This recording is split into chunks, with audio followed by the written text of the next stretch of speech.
Retour en Alsace pour le dernier épisode d'un lieu des histoires à Cévennes. Du ski, de l'altitude du grand air. Pour ce dernier épisode, nous nous rendons dans la station de ski du Ballon d'Alsace avec Stéphanie Malorand et Vincent Lemiel.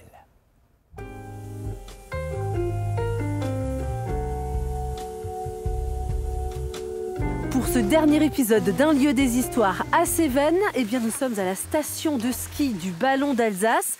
Ici, 14 pistes de ski alpin, toutes sur le banc de Cévennes. Et pour les 4 pistes de ski nordique, là, nous sommes sur 3 territoires. Les Vosges, le territoire de Belfort et la Haute-Saône. C'est la particularité de cette station. La bonne nouvelle, c'est qu'il y a de la neige cette année. Assez pour ouvrir une piste nordique le matin même, très vite prise d'assaut par les habitués. Quand il y a de la neige ici, je viens ici. Ça me fait... je mets 1 heure pour venir. Vous venez d'où? De Montbéliard. Et il y a surtout des Franc-Comtois ici? Oui, je pense. Des Franc-Comtois et des Vosgiens, j'imagine. On est le club Haute-Moselle Ski Nordique et c'est les villages donc Bussan, Saint-Maurice, Fraisse, Le Thillot, Ramonchamp, Ferdru-Rue. Donc toute la vallée en bas au pied du ballon. C'est super pour eux pour s'entraîner pour les futures compètes. À 1247 mètres d'altitude, une station à taille humaine. Avec un beau panorama quand il n'y a pas de purée de poids, les skieurs de la vallée de la Dolère et quelques autres Alsaciens, minoritaires, partagent les pistes avec de nombreux Vosgiens et Franc-Comtois de tout niveau.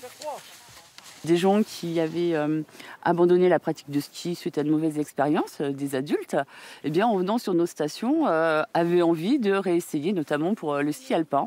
Parce que nous, on a des pistes douces, on a les plus techniques. On a la piste rouge la plus technique du massif des Vosges, Dixit, les entraîneurs des Pôles France. Donc, en fait, voilà, on reste à taille humaine. Et puis, il y a une dynamique, un état d'esprit qui est très particulier et très séduisant chez nous.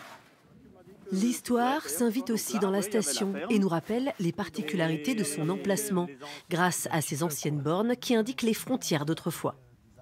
Effectivement, là, on avait le D qui représentait Deutschland.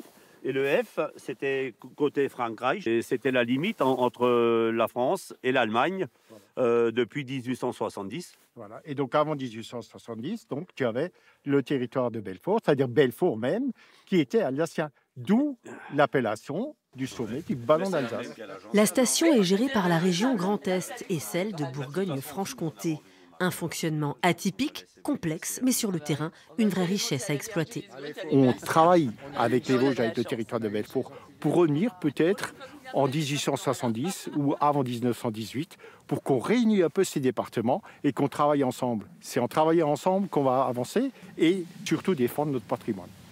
Objectif de la station du Ballon d'Alsace, obtenir en 2026 le label Grand Site de France. Un projet de territoire en concertation avec les collectivités, les acteurs sociaux, professionnels et les habitants. Et la nouveauté de la station cette saison devrait faire consensus.